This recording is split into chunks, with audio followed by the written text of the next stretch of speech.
Hey guys, Brandon with Flyin Miata back for another FM Live, and today we are going to talk about steering racks and keeping them in one place instead of letting them squish all over the place. As always, you have questions, drop them in the comments. We'll hopefully get to them live, but if not, we'll get to them after the fact. So, Miatas are known for good steering, right?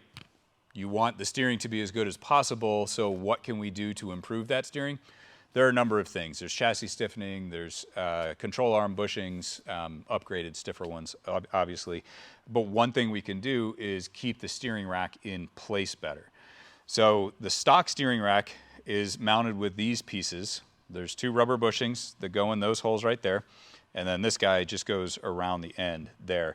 And they're reasonably firm, so it's not like the steering is bad, obviously, as you know, presumably.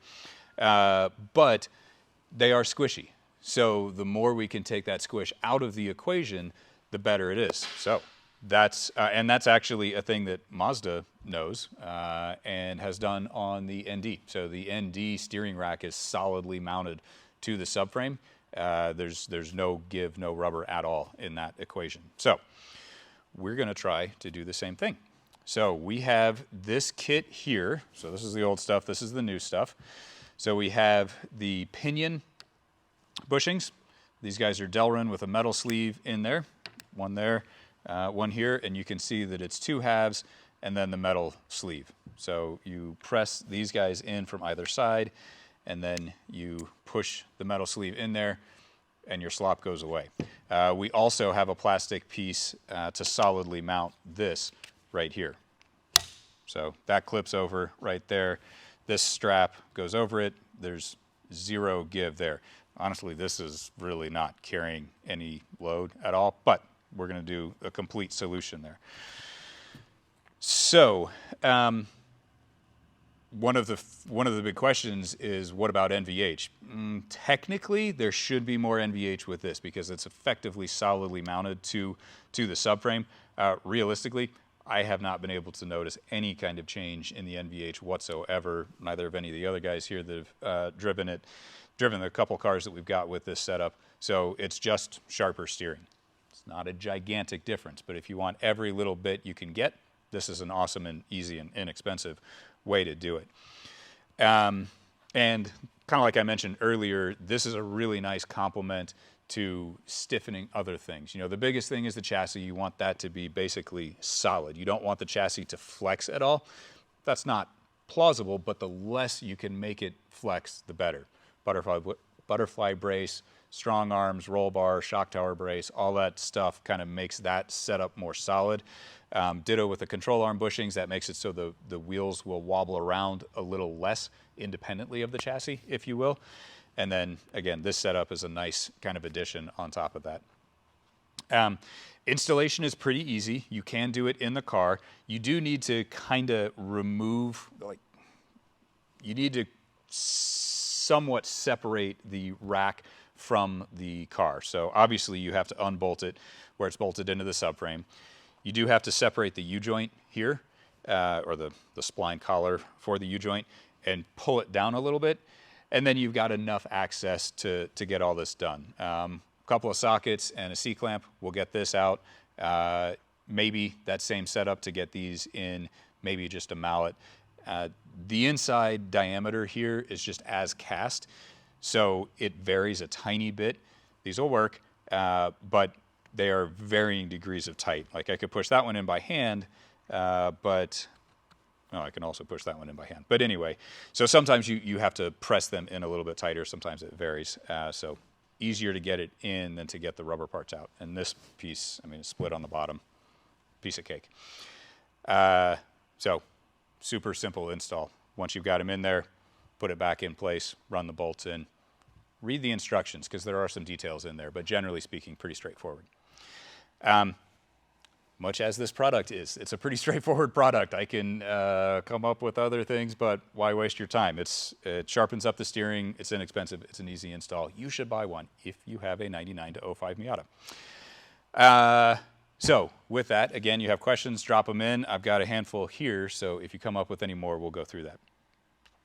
Okay, so there are, first question, there's another company that sells aluminum mounts. Are these softer? Are there any benefits over the aluminum, excluding the price.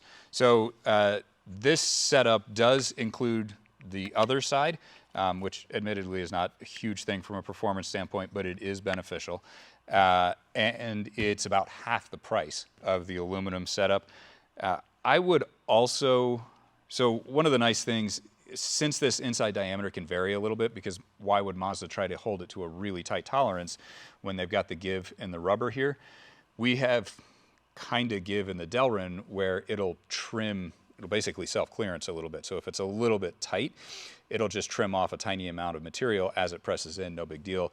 That's harder to do on aluminum, particularly when it's aluminum to aluminum. So if it fits in there, I think it would be a great setup. It might fit. I don't know how consistent it is. I haven't measured that many of these racks, but I would think that this would just be an easier and dramatically less expensive solution. Okay, why Delrin doesn't the rubber insulate against NVH better? Yes, the rubber does insulate against NVH better. If you're willing to take a little bit of a hit on the NVH in order to sharpen your steering a bit more, then these are great. If you're not really that concerned about steering feedback, steering sharpness, and you want the least amount of NVH, noise, vibration, and harshness as possible, stick with the rubber. This is not a good solution for you. That said, subjectively, none of us noticed any increase in the NVH with this setup installed in the car at all. So you've got to be extremely finely tuned to notice a difference there. Will my steering rack bushings need to be replaced in my NA? Do they degrade over time? Theoretically, yes, they degrade over time. Realistically, it's not a real high wear kind of thing. So it's probably not going to be something that you would need to replace as a course of maintenance, as a course of they're, like you said, degrading, so they need to be replaced. I would not replace them from a maintenance standpoint. I would replace them from a performance standpoint. Now, again, these are for NBs. We do have poly bushings, which are not quite as stiff as these, but are definitely much stiffer than the rubber bushings for the NAs. So we do still have a solution for you there. Can these be installed while the rack is still in the car? Yes, with an asterisk. Again, you're not, the tie rods are still connected. You don't have to futz with your alignment at all, but you kind of have to pull the rack down off of the subframe a little bit, do all of your work there, slide it back into place, bolt it down. So yes, with an asterisk. Not like wildly crazy, easy, takes you 5 minutes, but really not that complicated either. How much more NVH that over stock? I'm noticing a theme here. So I don't have a scientific measurement. I'm not sure that anything would show up. Again, subjectively, I would say basically nothing. I didn't notice any increase of NVH over stock at all. Any other recommended modifications to truly take advantage of these? Again, you're trying to make the car as sharp as possible, and you don't want flex in almost anything in your car. There's some qualifiers on that, but basically for the purposes of this conversation, you want your chassis stiff, you want your control arms to be able to deflect a bit, but probably less than Mazda did because you're willing to give up a little bit of NVH in exchange for sharper response, handling, steering, everything. So those are good things to do along with this upgrade. This is by far a less expensive and easier install than those other things. So there's that argument depending on your time and money equation, but that's your deal. Will there be Delrin options for the other generations? Very possibly.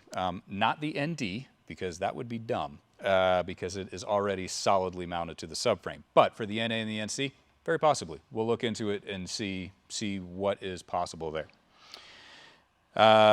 My car is 26 years old. How will this kit change the way it feels? So if your car is 26 years old, it's an NA, and this kit won't work on it unless you've done goofy things like swapping the subframe and the rack. That said, sharpens the steering response. It's finite. It's not a huge thing, but it takes away that little bit of give and squish in the rubber where the steering rack is kind of doing this. If the car is totally stationary, the steering rack is doing this a little bit, which is just putting a little bit of squish into that feedback that you get through the steering wheel and the tires and such. What must be done to press out the bushing safely and without damage? C-clamp, sockets, Beyond that, refer to the instructions, but the short version is it's not that complicated and it does not require a hydraulic press. If you have it out of the car anyway, sure, use a hydraulic press, that's easier, but don't take it out of the car just to use the press because it's just not necessary. How hard are these to install? I feel like deja vu. Is this Groundhog Day or something? So not very. Refer to the instructions, rewind a little bit in this video. There you go, but not very. Will I notice any difference on my street car, or is this more for track cars? You know, it all depends. If you're always driving the speed limit, you always follow the little yellow advisory speed signs for going around corners, you're probably not going to notice anything. If you bought a Miata to have a Miata and have a fun car that's fun to drive, you'll probably notice a difference. It is a finite difference. It's not going to be earth-shattering. It's not like going from stock suspension to our Foxes or putting on sway bars or anything like that.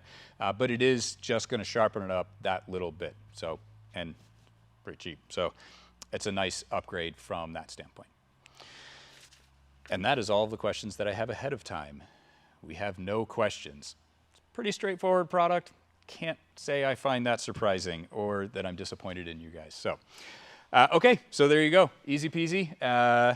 It's available right now on our website. Pick it up. We'll ship it out probably tomorrow, ASAP anyway. As always, if you guys have suggestions for videos, let us know. Drop them in the comments. We're always looking for more ideas. If you have suggestions for products, U-Design, whatever, let us know. And we will be back next week. If you like this, like, comment, subscribe, all that fun social media stuff. We will see you next week. Thanks, everybody.